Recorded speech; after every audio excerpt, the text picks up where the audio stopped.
කාන්සිය ගෙවෙනව විනාඩියෙන් විනාඩිය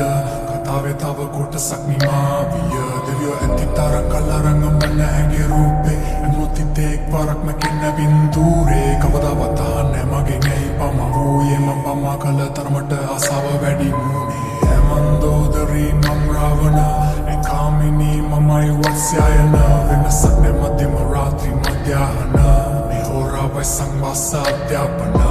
කාලගුණේ සීතලයි විදෙන මීතුමයි එකපාර ඇවිත් කිම්හානේ සිත හිටුවයි උෂ්ණත මාපගේ ආසක බින්දුවයි රතු වෙලා වගේ යපු පුරන මිනිත්තුවයි තවමදී ඇගේ කමුක දැස්සයදී ඇල්ලඟදී රති මාරදු පරදී ඇගුරේ මගේ කනට උරහිසට බරවී මා සන්න සන්න හැකි නුඹට පාමානී සරගි දෙනෙක් බරවුන් හඳුනන මින්දදරුන් මාදිනී සලල රජුන් පවා හැකිනිතුව මුණු දාමුලාවිනී ඉරුණු අදන් මතකින් නැගෙයද තොල් අතරින් මුරාගිනී නොසසින් දෙන්නා පවසින් සිටි මා දෙපා අසල දනින් කාමිනී